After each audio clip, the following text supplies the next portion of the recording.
আসসালামু আলাইকুম। আজকে আমি আপনাদের সাথে শেয়ার করব গরুর মাংস রান্নার রেসিপি। অনেকেই অনেকভাবে গরুর মাংস রান্না করে থাকেন, তবে আমি যেভাবে রান্না করি সেই রেসিপিটাই আজকে আপনাদের সাথে শেয়ার করছি। আশা করছি আমার রেসিপিটা প্রথম থেকে শেষ পর্যন্ত দেখলে নতুন রাঁধুনি যারা আছেন তাদের জন্য গরুর মাংস রান্নাটা খুবই সহজ হয়ে যাবে। কিভাবে খুব সহজেই মজা করে গরুর মাংস রান্না করবেন সেই রেসিপিটাই থাকছে আমার ভিডিওতে। সো কথা না বাড়িয়ে চলুন তাহলে মূল রেসিপিতে। আজকের গরুর মাংস রান্না করার জন্য এখানে আমি নিয়েছি 5 কেজি গরুর মাংস। আর মাংসগুলোকে আমি বড় বড় সাইজ করে কেটে নিয়েছি। দেখতে পাচ্ছেন আমি কি সাইজে কেটে নিয়েছি। আমি আমার মতো করেই কেটে নিয়েছি, আপনারা আপনাদের পছন্দ অনুযায়ী কেটে নেবেন। মাংসগুলোকে আমি আগে থেকে খুব ভালো করে ধুয়ে পরিষ্কার করে নিয়েছি। এখন এর মধ্যেই দিয়ে দিচ্ছি পেঁয়াজ কুচি 2 কাপ, আর দিয়ে দিচ্ছি রসুন বাটা 1 কাপ, দিয়ে দিচ্ছি আদা বাটা 1 কাপ, দিয়ে দিচ্ছি লাল মরিচের গুঁড়া বড় চামচের 1 চামচ। মরিচের গুঁড়াটা আপনারা যে যতটুকু ঝাল পছন্দ করেন সেই অনুযায়ী ব্যবহার করবেন। হলুদের গুঁড়া দিয়ে দিচ্ছি 1/2 চা চামচ, জিরা গুঁড়া 1 চা চামচ, ধনিয়া গুঁড়া 1 চা চামচ, সামান্য কিছুটা দিয়ে দিচ্ছি সাদা গোলমরিচের গুঁড়া, লবণ দিয়ে দিচ্ছি 1/2 চা চামচ, আর দিয়ে দিচ্ছি তেজপাতা, এলাচ, দারচিনি, লবঙ্গ, দিয়ে দিচ্ছি রান্না করার রেগুলার তেল 1 কাপ। এখন সব কিছুকে আমি মাংসের সাথে খুব ভালো করেই মিশিয়ে নিচ্ছি। আমি হাতের সাহায্যে মাংসের সাথে মশলাটাকে খুব ভালো করেই মাখিয়ে নিচ্ছি। এভাবে হাতের সাহায্যে মাংসের সাথে মশলাটা মাখিয়ে নিলে মাংসের ভিতরেই মশলাটা খুব সহজেই প্রবেশ করতে পারে।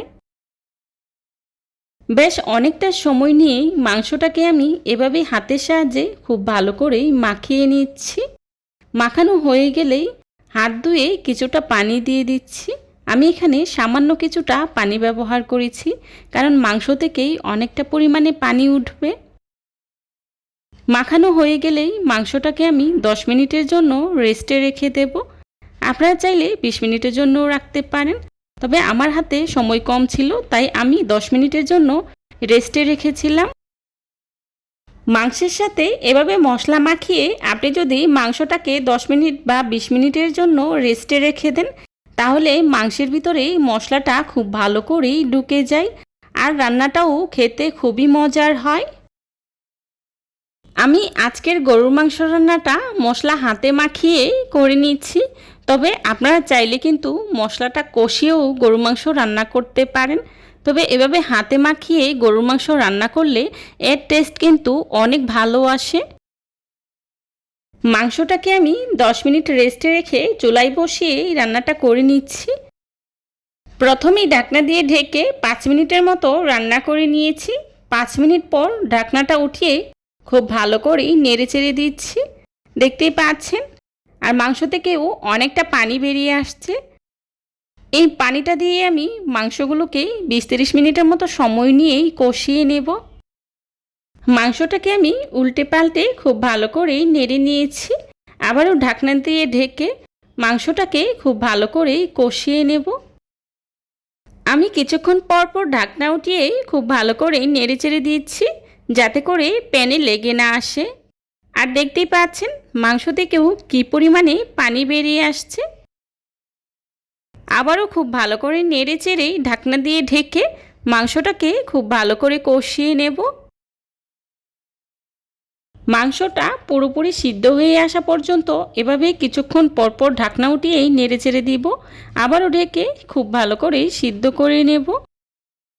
এই পর্যায়ে চুলার আঁচটা মিডিয়ামে রেখেই মাংসটাকে আমি খুব ভালো করেই বেশ অনেকটা সময় নিয়েই কষিয়ে নেব। এভাবে করে মাংসটাকে বেশ অনেকটা সময় নিয়ে কষিয়ে নিলে তরকারির স্বাদ কিন্তু দ্বিগুণ বেড়ে যায়। গরুর মাংস কিন্তু আপনি যত বেশি সময় নিয়ে কষাবেন এটা খেতে তত বেশি মজার হয়। আমার রান্নাটা প্রায় হয়ে গিয়েছে। এই পর্যায়েই দিয়ে দিচ্ছি 1 টেবিল চামচ গরম মশলা গুঁড়া। গরম মশলা গুঁড়াটা অবশ্যই দেওয়ার চেষ্টা করবেন, এতে করে তরকারিতে খুব সুন্দর একটা ফ্লেভার পাওয়া যায়। আজকের গরুর মাংস রান্নাতে কিন্তু আমি এক্সট্রা কোনো পানি ব্যবহার করিনি। প্রথমেই যেই 1 কাপের মতো পানি ব্যবহার করেছিলাম। যেহেতু আমার মাংসটা ফ্রোজেন, তাই মাংস থেকেই প্রচুর পরিমাণে পানি উঠেছে। আর এই পানিটা দিয়ে আমি গরুর মাংসটাকে খুব ভালো করেই কষিয়েই রান্নাটা করে নিয়েছি। আমার আজকের গরুর মাংসটা রান্না করতে প্রায় 1 থেকে 1.5 ঘন্টার মতো সময় লেগেছে। আর দেখতেই পাচ্ছেন মাংস রান্নাটা কতটা লোভনীয় হয়েছে, আর খেতেও কিন্তু ভীষণ মজার হয়েছিল।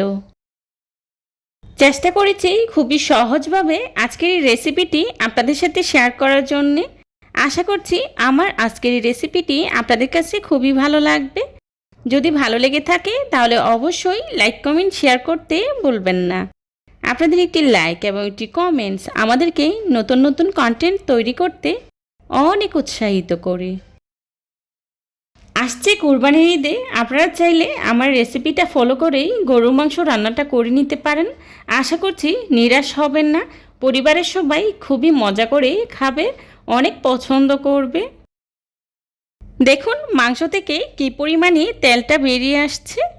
এরকম ভুনা ভুনা গরুর মাংস দিয়ে যদি আপনি ভাত, খিচুড়ি বা পোলাও খান তাহলে কিন্তু খেতে দুর্দান্ত লাগবে। যারা এতক্ষণ ধৈর্য সহকারে আমার ভিডিওটি দেখেছেন তাদেরকে জানাই অসংখ্য ধন্যবাদ। রেসিপি ভালো লাগলে ফ্রেন্ডস অ্যান্ড ফ্যামিলির সাথে শেয়ার করবেন। এই ধরনের সব ঘরোয়া এবং মজার মজার রেসিপি পেতে আমার চ্যানেলটি ভিজিট করে আসবেন প্লিজ।